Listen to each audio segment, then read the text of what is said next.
We speak student. How to read short stories, a la Shmoop. One thing to remember about short stories is that they're, short. Hey, come on.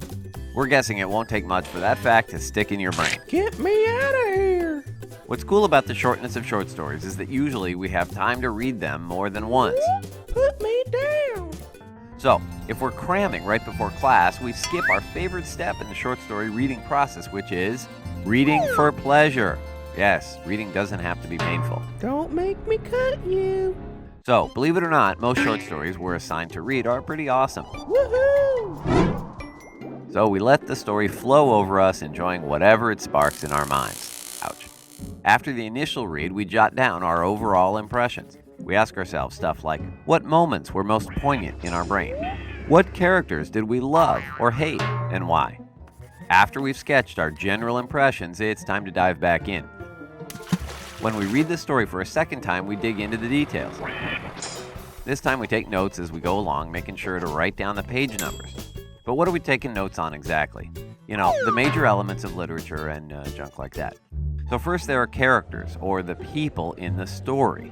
One important thing to note, who is the protagonist or main character in the story? Well, this is usually easy to figure out because the author shines the spotlight on this person the whole time. So another important thing to note is the setting, or the time and place in which the story occurs. Time and place can definitely make a big difference in terms of context. If a character walks into his yard in a pair of short shorts these days, nobody would freak out about it at all. Looking good, Bob. But if he did the same thing in uber-conservative Victorian England, well, people would flip out. So the type of language the author uses is also a biggie. Is the text loaded with flowery, figurative language like similes and metaphors? Is there a ton of imagery to titillate our senses? Are there allusions or references to other literary works? Point of view is also a major element in any story. From which character's perspective are you hearing things? Is it the protagonist's or somebody else's? Whose head are we inside? Or is it told from another point of view, like an omniscient voice through which we can see into every character's brain? After we're done with our second read, we like to write down the big themes that stuck out to us. We ask ourselves, what universal statements does the story get across? Love conquers all. Love is doomed to fail. Love is love. In the end, it's up to us to look through our notes, research what other critics have said about the story, It's okay, I guess. and then form some ideas of our own.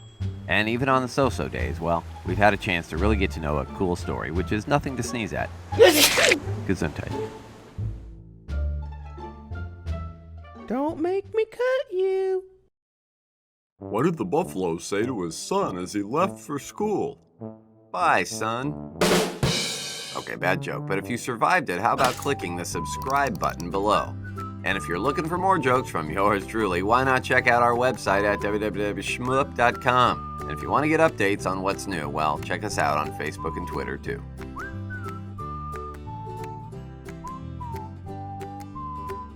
Please check our Facebook and Twitter pages, please.